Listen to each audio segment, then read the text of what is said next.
Cornelia Vanderbilt, nacida en la dinastía más poderosa de Estados Unidos, era una de las mujeres más ricas y se esperaba que viviera cierto tipo de vida.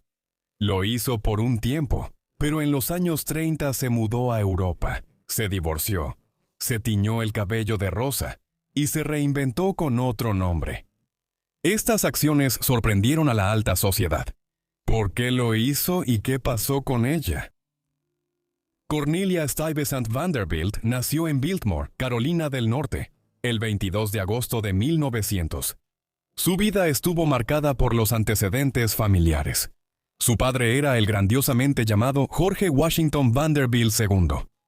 Aunque su nombre lo sugiera, Jorge no era descendiente del primer presidente de Estados Unidos, sino hijo de Guillermo Enrique Vanderbilt. Guillermo Enrique era hijo de Cornelio Vanderbilt, famoso en el siglo XIX como el Comodoro. Cornelio había acumulado una gran fortuna durante una larga vida antes de su muerte en 1877. Primero, monopolizó el transporte marítimo en el área de los 3 estados y a lo largo de la costa este de los Estados Unidos durante el auge de los barcos de vapor entre las décadas de 1830 y 1850, y luego diversificó sus inversiones en los ferrocarriles. Cornelia nunca conoció a su bisabuelo ni a su abuelo.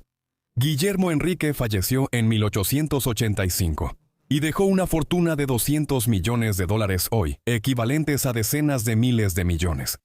Aunque la mayor parte del patrimonio fue para 2 tíos mayores de Cornelia, su padre también heredó millones.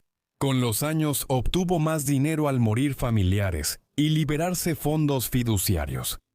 Por lo tanto, Cornelia nació en una familia increíblemente rica y podría vivir como quisiera en su vida adulta.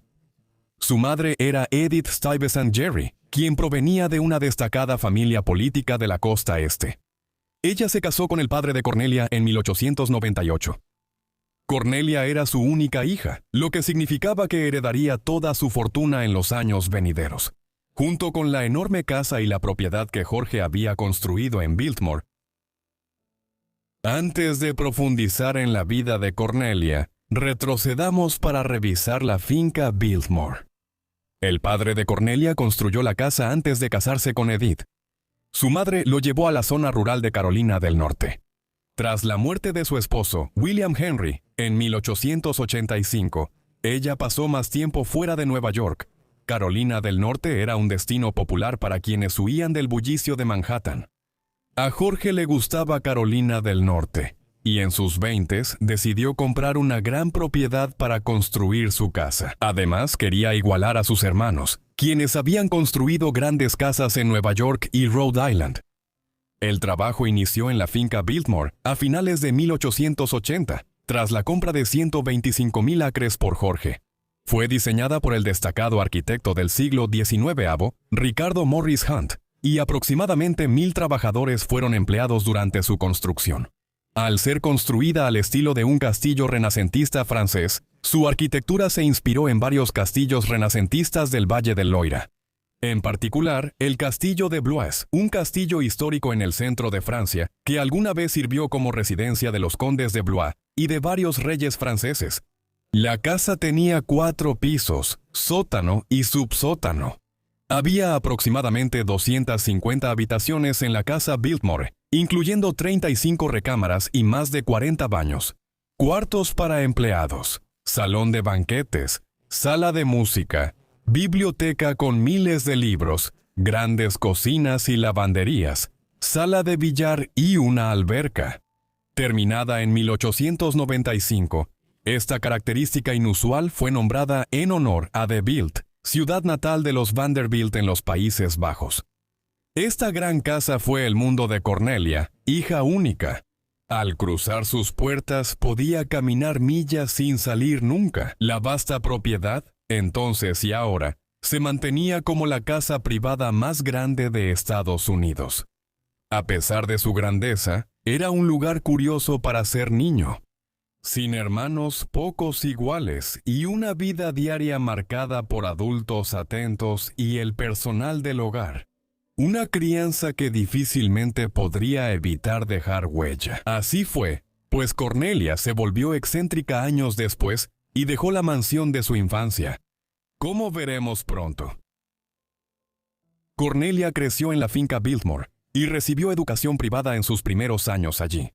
Era hija única, pero siempre estaba rodeada de empleados y visitantes. En verano y vacaciones, la familia Vanderbilt visitaba la finca. En su adolescencia comenzó a asistir a la escuela Madeira. Era una preparatoria e internado privado y de élite para niñas en Virginia, fundada pocos años antes. Allí convivió con chicas de su edad y vivió nuevas experiencias, aunque Cornelia ya era conocida por su excentricidad. Cornelia y sus padres tuvieron un gran susto. En 1912, estaban de vacaciones en Inglaterra y planeaban regresar a casa en el Titanic, el famoso barco que se hundió en su primer viaje a Nueva York. El padre de Cornelia les reservó pasaje en otro barco para volver una semana antes. Probablemente lo hizo por una huelga de mineros del carbón que amenazaba con dejar al Titanic y otros transatlánticos varados en el puerto por semanas. Si no cambiaban sus planes, Cornelia y sus padres podrían haber sido víctimas del desastre naval más famoso. Sin embargo, Jorge Washington Vanderbilt II no vivió mucho después de las víctimas del Titanic. El padre de Cornelia falleció en marzo de 1914, a los 51 años, por complicaciones tras una operación de apéndice que causó un coágulo en su pulmón. Jorge dejó $50 millones de herencia, incluyendo Biltmore. Edith recibió gran parte de esto, pero en los años 20 se volvió a casar y dejó Biltmore. Cornelia recibía una asignación en su adolescencia, pero desde 1921 recibiría $2 millones al año y también obtendría Biltmore. A inicios de los años 1920, Cornelia ya estaba lista para convertirse en una de las mujeres más ricas del mundo, con su fortuna creciendo notablemente. Pocos de sus contemporáneos, hombres o mujeres, podían igualarla. Cornelia estudió cerca de un año en la Universidad de Carolina del Norte, tras terminar en Madeira, pero no se graduó. A inicios de los años 1920, Cornelia conoció y se casó con su primer esposo, John Francis Amer Cecil, 10 años mayor y descendiente de una importante familia aristocrática inglesa. Fue primer secretario de la Embajada Británica en Washington, D.C. en los años 1920. Por esto conoció y se casó con Cornelia en abril de 1924. La boda se realizó en Biltmore y fue un gran evento con miles de invitados y empleados. Cornelia tenía 23 años y John 33 en ese momento. Un año y poco después, cuando Cornelia cumplió 25 años, recibió toda su herencia de su padre. Eran $5 millones equivalentes a casi 100 millones actuales. Hasta ahora, la vida de Cornelia era la esperada para una heredera adinerada. Recibió una excelente educación, aunque no se tituló.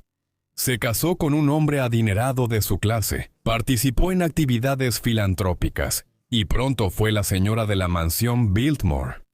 Luego tuvo 2 hijos con su esposo, Jorge y Guillermo, nacidos en 1925 y 1928. La pareja disfrutó de una vida cómoda en Biltmore. En 1930, durante la Gran Depresión, abrieron partes de la casa al público para obtener ingresos extra. Una decisión histórica que aseguró el futuro de la casa más grande de Estados Unidos, luego reconocida como Monumento Nacional. Sin embargo, al crecer los niños, el comportamiento excéntrico de Cornelia se volvió más evidente. En 1932, cuando sus hijos tenían 7 y 4 años, Cornelia decidió que la vida en Biltmore era aburrida y ya no la satisfacía. Se mudó de repente a Nueva York y empezó a estudiar arte ahí. Fue una decisión muy inusual en ese momento. Una teoría dice que Cornelia pudo dejar Biltmore porque se sentía sofocada allí.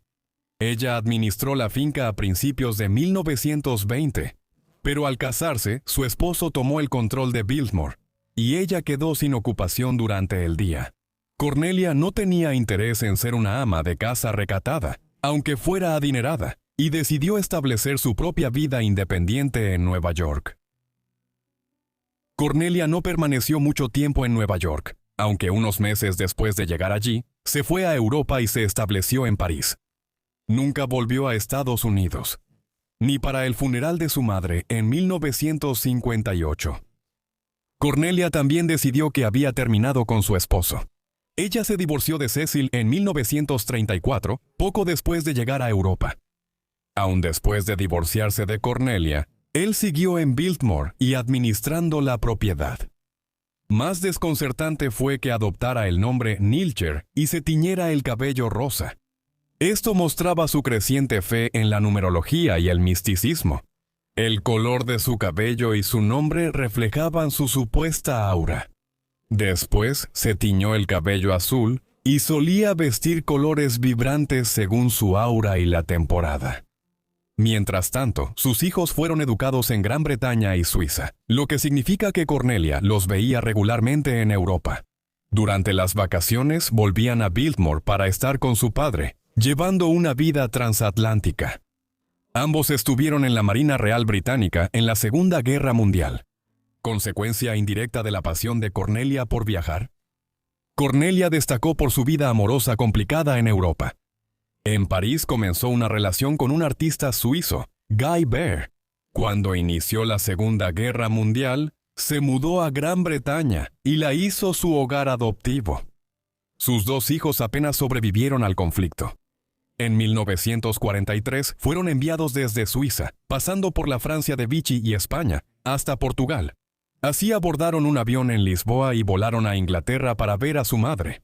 Sin embargo, inesperadamente fueron desplazados del vuelo que debían tomar por el actor Leslie Howard, famoso por su papel en Lo que el viento se llevó. Ese avión fue derribado después por los nazis en la bahía de Vizcaya, muriendo todos a bordo. George y William viajaron en otro avión y llegaron sanos y salvos a Inglaterra. Un sorprendente giro del destino, que recordaba cuando Cornelia casi abordó el Titanic en 1912. Una vez más, la catástrofe había pasado de largo a su familia por un margen muy estrecho. Después de la guerra, se casó con el capitán Vivian Francis Bulkley Johnson en 1949. Héroe de guerra condecorado en la Primera Guerra Mundial, luego tuvo una exitosa carrera bancaria en Londres. La segunda boda de Cornelia fue muy distinta a la primera. Ella y Vivian se casaron en una oficina del registro civil en Kensington, en Londres. Usó el nombre María en su segundo matrimonio. No está 100% claro por qué, aunque algunos han sugerido que fue para mantener su vida lo más privada posible. El segundo matrimonio parecía más feliz. Al menos Cornelia Neeltje, María no se fue a otro continente.